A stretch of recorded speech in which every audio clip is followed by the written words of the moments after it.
اور بعض بزرگوں نے کہا کل ما شغلک عن اللہ فہو دنیا، جو چیز تجھے اللہ سے غافل کر دے وہ دنیا ہے۔ تو دنیا اس کو کہتے ہیں جو چیز انسان کو اللہ رب العزت سے دور کرے اور غافل کرے۔ قرآن مجید میں اللہ رب العزت نے دنیا کے بارے میں جگہ جگہ پر بیان فرمایا ہے۔ فرمایا فلا تغرنکم الحیات الدنیا ولا یغرنکم باللہ الغرور۔ کہیں فرمایا اعلموا انما الحیات الدنیا لعب ولہو وزینۃ وتفاخر بینکم وتکاثر فی الاموال والاولاد۔ کہیں فرمایا انما ھذی الحیات الدنیا متاع وان الآخرۃ ہی دار القرار۔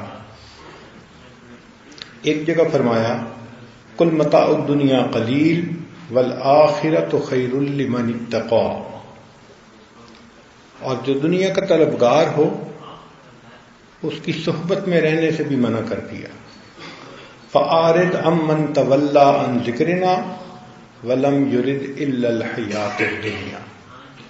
تو جو دنیا کا طلبگار ہو فرمایا کہ تم اس کے قریب بھی نہ جاؤ، پاس بھی نہ بیٹھو۔ نبی علیہ الصلوۃ والسلام کا ایک بہت بڑا احسان یہ بھی ہے کہ انہوں نے کھول کھول کے دنیا کی حقیقت کو سمجھایا۔ جو بندہ نقصان دینے والی چیز سے آگاہ کرے وہ محسن ہوتا ہے۔ تو نبی علیہ الصلوۃ والسلام نے سمجھایا کہ یہ دنیا کا پھندا ایسا ہے کہ انسان پھنس بھی جاتا ہے اور سمجھتا بھی نہیں ہے۔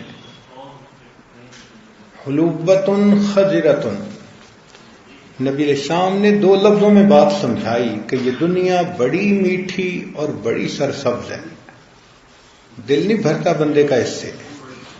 ایک کام ختم نہیں ہوتا دوسرا پلان اوپر سے، دوسرا ختم نہیں ہوتا تیسرا پلان اوپر سے، اور تیسرا ختم نہیں ہوتا چوتھا پلان، ساری زندگی اسی میں گزر جاتی ہے۔ اگر آپ غور کریں تو ہر بندہ اپنی جنت سجانے میں لگا ہوا ہے۔ میرا گھر ایسا ہو، میری گاڑی ایسی ہو، میری بیوی ایسی ہو، میرے بچے ایسے ہوں، میرے کاروبار ایسے ہوں۔ اگر غور کریں تو اس کی تمام امیدوں کی انتہا یہ دنیا نہ ہے۔ کبھی اس نے بیٹھ کے یہ بھی سوچا کہ جنت میں میرا گھر ایسے ہو، قبر میں میں ایسے رہوں، پل صراط سے اتنی تیز چلا جاؤں، جنت میں نبی علیہ السلام کے قدموں میں جگہ نصیب ہو؟ جتنا سنجیدگی کے ساتھ وہ دنیا کی پلاننگ بیٹھ کر کرتا ہے آخرت کے بارے میں نہیں سوچتا۔ تو اس کا مطلب تو یہ کہ دنیا کو ہم فوقیت دیتے ہیں آخرت کے اوپر۔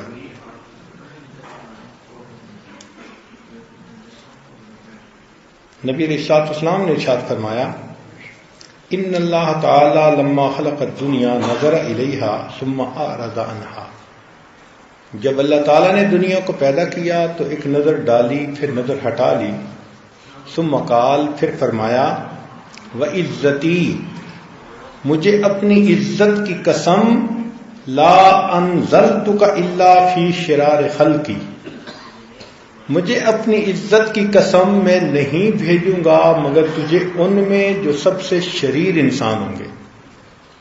یہ نبی علیہ السلام کا فرمان ہے کہ میں تمہیں نہیں بھیجوں گا مگر ان میں جو سب سے شریر انسان ہوں گے۔ اور دوسری حدیث پاک میں ہے ان اللہ تعالی لم یخلق خلقا هو ابغض الیہ من الدنیا وما نظر الیہا منذ خلقها بغضا لها۔ اللہ تعالیٰ نے جب سے دنیا کو پیدا کیا آنکھ اٹھا کے نہیں دیکھا اس نفرت کی وجہ سے جو دنیا کے ساتھ تھی۔ حدیث مبارکہ لو کانت الدنیا تزن عند اللہ جناح بعودۃ، اگر دنیا کی حقیقت ویلیو اللہ تعالی کے ہاں ایک مچھر کے پر کے برابر ہوتی، ما سقل کافر منہا جرعۃ ماء، تو اللہ تعالیٰ کسی بھی کافر کو ایک گھونٹ بھی پانی نہ پلاتے۔ تو یہ جو کافروں کو اتنا کچھ دے رکھا ہے، اس کا مطلب یہ کہ اللہ کے ہاں اس کی کوئی ویلیو ہے ہی نہیں۔ ایک اور حدیث مبارکہ، لو کانت الدنیا من ذهب والآخرۃ من خزف لاختار العاقل ما یبقی علی یفنی، کہ اگر دنیا سونے کی بنی ہوئی ہوتی اور آخرت ٹھیکریوں کی بنی ہوئی ہوتی تو بھی عقل مند انسان کو چاہیے تھا کہ فنا ہونے والی چیز کی بجائے ہمیشہ باقی رہنے والی چیز کو پسند کرتا۔ آخرت ہمیشہ باقی رہے گی، دنیا بالآخر فنا ہو جائے گی۔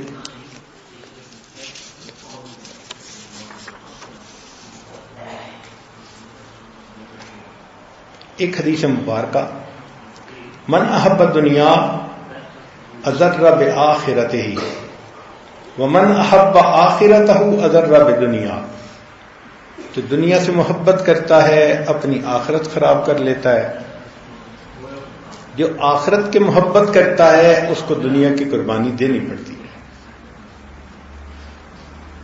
حدیث مبارکہ، یا عجبا کل العجب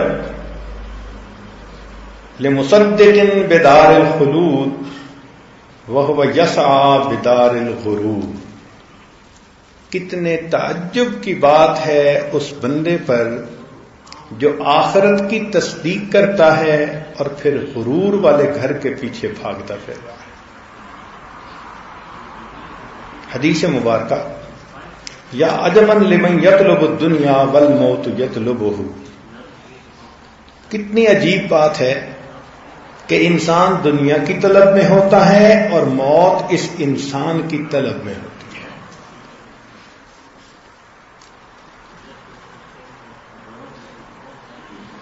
حدیث مبارکہ، مثل الدنیا والآخرۃ کمثل المشرق والمغرب، دنیا اور آخرت کی مثال مشرق اور مغرب کی ہے۔ اذا رأیت الدنیا اذا اقبلت علی احدہما ادبرت عن الآخر، اگر بندہ ایک کی طرف رخ کرے گا دوسری کی طرف پیٹھ ہوگی، دوسرے کی طرف رخ کرے گا تو پہلے کی طرف پیٹھ ہوگی۔ چنانچہ ایک حدیث پاک میں اللہ تعالیٰ نے موسیٰ علیہ السلام کو فرمایا، عجیب بات ہے، یا موسیٰ، اے موسیٰ علیہ السلام، اذا رأیت الدنیا مقبلۃ علیک، اگر آپ دیکھیں کہ دنیا آپ کی طرف رخ کر کے آ رہی ہے، فقل، تو یہ کہنا، ذنب اجلت لی عقوبتہ، یہ میرا گناہ ہے جس کی سزا مجھے دنیا میں مل گئی ہے۔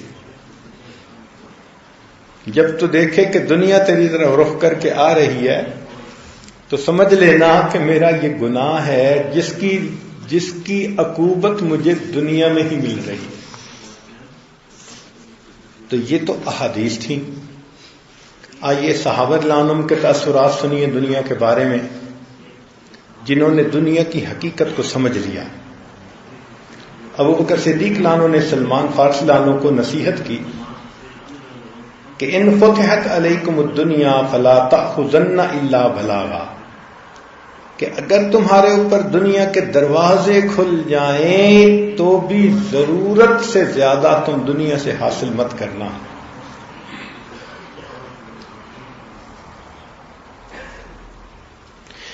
عثمان غنی رضی اللہ عنہ فرمایا کرتے تھے، الدنیا جیفتن، دنیا مردار ہے، فمن اراد منہا شیئا فلیصبر علی مخالطۃ الکلاب، جو چاہے کہ مجھے دنیا مل جائے تو پھر اسے کتوں کے ساتھ مل کر دنیا کو کھانا پڑے گا۔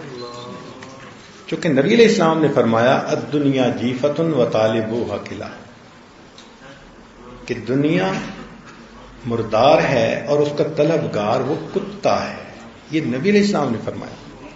اور جانور بھی تو کھاتے ہیں مردار کو، مگر نبی علیہ السلام نے کتے سے مثال دی. اس کی کیا وجہ ہے؟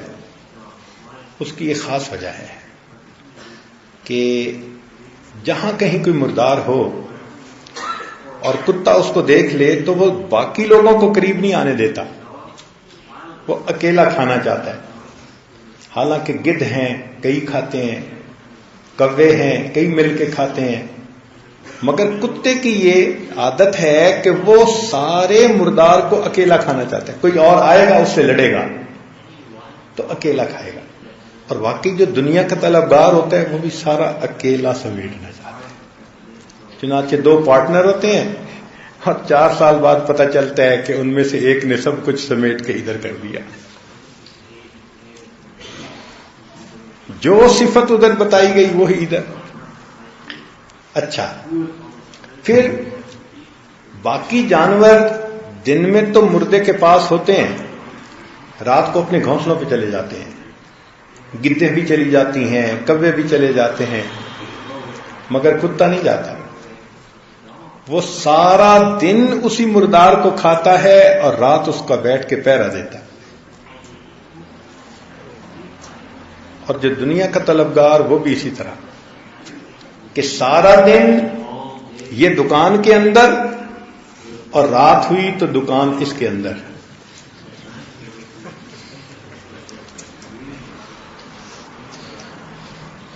رات کو بھی وہی سوچیں، وہی خیال، بھئی مسجد میں نہیں آتے، جی بس فرصت نہیں ہے. اب دنیا کے کام اتنے پھیلا لیے، مسجد میں آنے کی توفیق نہیں. تو پھر یہ تو دنیا انسان کی دشمن ہوئی نا، جو انسان کو اللہ سے غافل کر رہی ہے.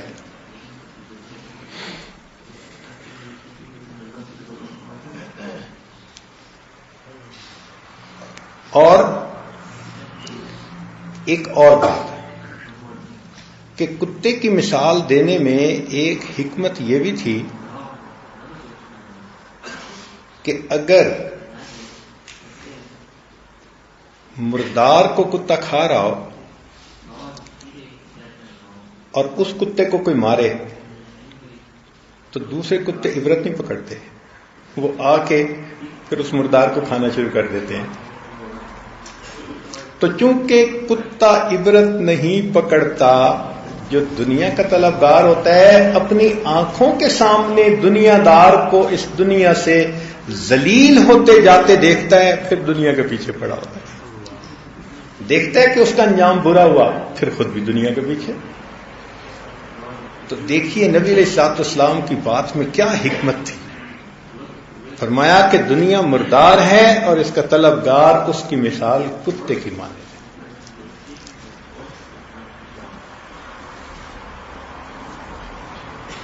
حضرت علی رضی اللہ عنہ فرمایا کرتے تھے، ارتحلت الدنیا مدبرۃ والآخرۃ مقبلۃ،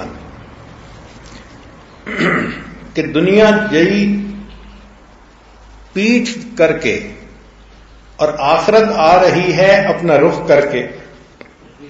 وَلِكُلِّ وَاحِدَةٍ مِّنْهُمَا بَنُونَ، اور دونوں کے بیٹے ہیں، کچھ دنیا کے بیٹے کچھ آخرت کے بیٹے. فَكُونُوا مِنْ أَبْنَاءِ الْآخِرَةِ، تو تمہیں چاہیے کہ تم آخرت کے بیٹے بنو.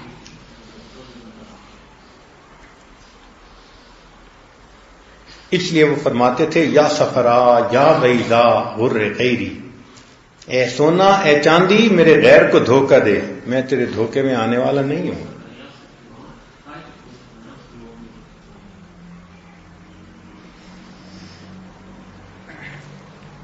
کتب علی بن ابی طالب الی سلمان فارسی، علی رضی اللہ عنہ نے سلمان فارسی رضی اللہ عنہ کو خط لکھا. خط میں کیا لکھا؟ فرمایا، انما مثل الدنیا کمثل الحیۃ، کہ دنیا کی مثال سانپ کی مانند ہے. لین مسھا، اس کو ہاتھ لگانے سے یہ بڑی نرم ہے. قاتل سمھا، مگر اس کی زہر مار دینے والی ہے.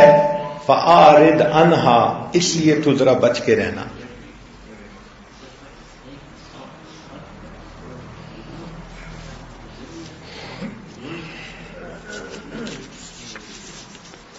اب حقیقت دنیا اہل اللہ کی نظر میں کہ اکابر نے دنیا کے بارے میں کیا باتیں کہی. وہب بن منبع فرماتے ہیں تصدى الشیطان لسلیمان ابن داود علیہ السلام. سلیمان علیہ السلام کے ساتھ ایک مرتبہ شیطان کا آمنا سامنا ہوا.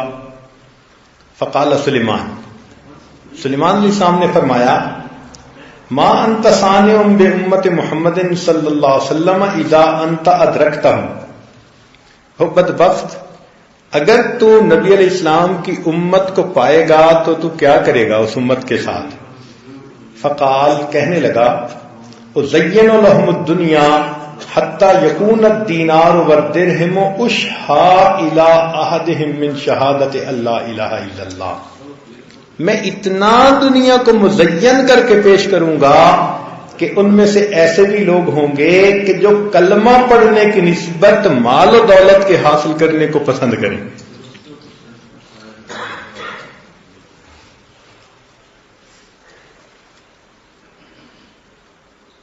سئل عبد الرحمن ثعالبی عن عبداللہ ابن عمر. عبد الرحمن نے عبداللہ ابن عمر جو ایک صحابی ہیں عمر لانو کے بیٹے، ان سے دنیا کے بارے میں سوال کیا. قال انہوں نے جواب میں فرمایا ما اوتی احد من الدنیا شیئا الا ان تقصت درجته عند اللہ وان کان من اہل الجنہ.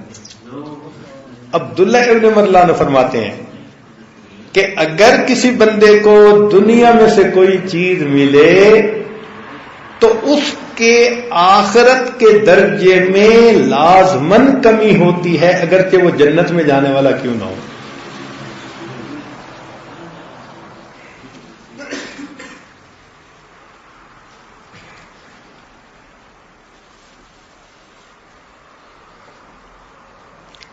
شیخ ابو الحسن شاذلی رحمۃ اللہ علیہ فرماتے ہیں کلما حرمت شیئا من الدنیا ارتفعت درجتک، کہ جب تو دنیا کی کسی چیز سے محروم ہوگا جنت میں تیرا درجہ بلند ہوگا. وَكُلَّمَا أُوتِيتَ شَيْئًا مِّنْهَا نَقَصَتْ دَرَجَتُكَ فِي الْجَنَّةِ وَلَوْ كُنْتَ عِندَ اللَّهِ كَرِيمًا. اور تو اللہ کے سامنے یعنی اللہ کی نظر میں کریم بھی ہوگا، تجھے اگر دنیا ملے گی تو تیرا درجہ کم ہوگا. وجہ کیا ہے؟ وجہ یہ ہے کہ دنیا جو اللہ نے دی ایک درجہ اس لیے کم کیا کہ اب تم اس کو میرے راستے میں خرچ کر کے پھر کئی گنا درجے تم پھر دوبارہ مجھ سے لے سکتے ہو. اب وہ خرچ تو کرتے نہیں، وہ تو دنیا میں ہی رہ جاتا ہے. آپ غور کریں کہ جو بندہ اپنے ذاتی مکان پر $3 ملین بھی لگا لیتا ہے، اس نے مسجد کے اوپر $100,000 نہیں لگائے ہوں گے. تو یہ کس بات کی نشانی ہے؟ کہ دنیا کی زندگی کی تمنا زیادہ ہے. حالانکہ یہ بندہ آخرت کے گھر کا زیادہ محتاج تھا. ہونا تو یہ چاہیے تھا کہ چلو اتنا اگر اس دنیا کے گھر کے لیے لگایا تو اس سے آدھا ہم آخرت کے گھر کے لیے لگا لیتے، مگر ہر ایک کو تو توفیق نہیں ہوتی. امریکہ میں جو مسلمان رہتے ہیں $2 ملین $3 ملین اس جیسے گھر عام ہوتے ہیں، اور وہاں جب بھی مسجد بنے تو میرا خیال ہے مشکل سے کسی نے اگر $5,000 بھی دینے ہوں تو اس کو مصیبت پڑ رہی ہوتی ہے. یہ کیا دلیل ہے؟ کہ دنیا کی محبت ہے. ورنہ دی تو یہ اس لیے گئی تھی کہ تم اسے میرے راستے میں خرچ کرو اور تم آخرت میں اپنے درجے اور زیادہ حاصل کرو. اور کتنے لوگ ہوتے ہیں وہ دنیا کو یوز بھی نہیں کر سکتے. مجھے ایک صاحب ملے، وہ منی چینجر تھے. اب جو بندہ منی چینجر کا کام کرتا ہے تو وہ تو بینک کا مالک ہوتا ہے، یوں سمجھ لیں. کہنے لگا حضرت دنیا واقعی میرے پاس بہت ہے، میرے نصیب میں نہیں ہے. میں نے کہا کیوں؟ کہنے لگا اچھی گاڑی میں نہیں چل سکتا، ڈر لگتا ہے کہ گاڑی چھین لیں گے، جان سے مار دیں گے، تو میں بڑی سادہ سی گاڑی جو عام لوگوں کے پاس ہوتی ہے، ٹوٹی پھوٹی، اس میں سفر کرتا ہوں۔ بڑا گھر بنا کے میں نہیں رہ سکتا کہ ڈاکہ پڑ جائے گا، تو عام لوگوں کے گھروں میں سے ایک گھر میں بھی رہتا ہوں۔ عورتیں ہماری جو ہیں وہ زیورات نہیں پہن سکتی اسی ڈر کے مارے۔ تو کہنے لگا دیکھیں تو ملینز میرے اکاؤنٹ میں ہوں گے لیکن میرے نصیب میں دولت نہیں ہے۔ اچھا، کئیوں کو ایسے دیکھا کہ اللہ نے دیا تو بہت ہے مگر ان کی جو بڑی پلاننگز ہوتی ہیں نا، تو بس وہ سارے کے سارے پیسے مشینری میں لگ گئے، فیکٹری میں لگ گئے۔ اب رننگ پیسہ تو بہت ہے اور سال کے بعد پتہ چلتا ہے کہ ہاں اتنے لاکھ ڈالر کا ہمیں فائدہ ہوا، مگر اگلا پلان اور تیار ہوتا ہے، وہ پھر اور ایکسٹینشن میں لگ جاتے ہیں۔ استعمال کے لیے دیکھیں تو ہاتھ میں کچھ بھی نہیں ہوتا۔ تو یہ دنیا کی حقیقت بھی عجیب ہے۔ یاد رکھیں انسان کا حصہ وہ جو اپنے ہاتھوں سے وہ اللہ کے راستے میں نیکی کے کاموں میں خرچ کر کے چلا گیا، یہ اس کا حصہ ہے۔ باقی تو پھر بعد والوں نے تقسیم کرنا ہوتا ہے، اور ہم نے دیکھا ہے کہ بعد والوں کا چونکہ اس پہ محنت نہیں ہوتی، وہ بہت لٹاتے ہیں پھر پیسے کو، نیکی کی طرف بھی نہیں آتے چونکہ ان کو ایزی منی مل جاتی ہے۔ تو دیکھیے اللہ نے تو یہ مال دیا تھا، اولاد کو دین سکھاتا، دین میں لگاتا، اللہ کے قریب کرتا، مگر سارا کا سارا اسی دنیا میں چھوڑ کے وہ اس دنیا سے چلا گیا۔ تو ایسی دنیا جو انسان کو اللہ سے غافل کر دے، اس کی تو جتنی برائی کی جائے کم ہے۔ وہ تو دشمن ہے انسان کی جو انسان کو اللہ سے غافل کرے۔ قیامت کا دن ہوگا، اللہ تعالیٰ ایک مالدار کو کھڑا کریں گے، پوچھیں گے میرے بندے تو نے میری عبادت کیوں نہیں کی؟ یا اللہ آپ جانتے ہیں میرے تو کام اتنے پھیلے ہوئے تھے، مجھے فرصت ہی نہیں ملتی تھی۔ تو اللہ تعالیٰ حضرت سلیمان علیہ السلام کو کھڑا کریں گے اور فرمائیں گے کہ دیکھو یہ بھی میرے بندے تھے اور ان کو میں نے ایسی بادشاہی دی کہ انسانوں پر بھی، جنوں پر بھی، پرندوں پر بھی، خشکی کی مخلوق، تری کی مخلوق، ساری مخلوق پر ان کی بادشاہی تھی،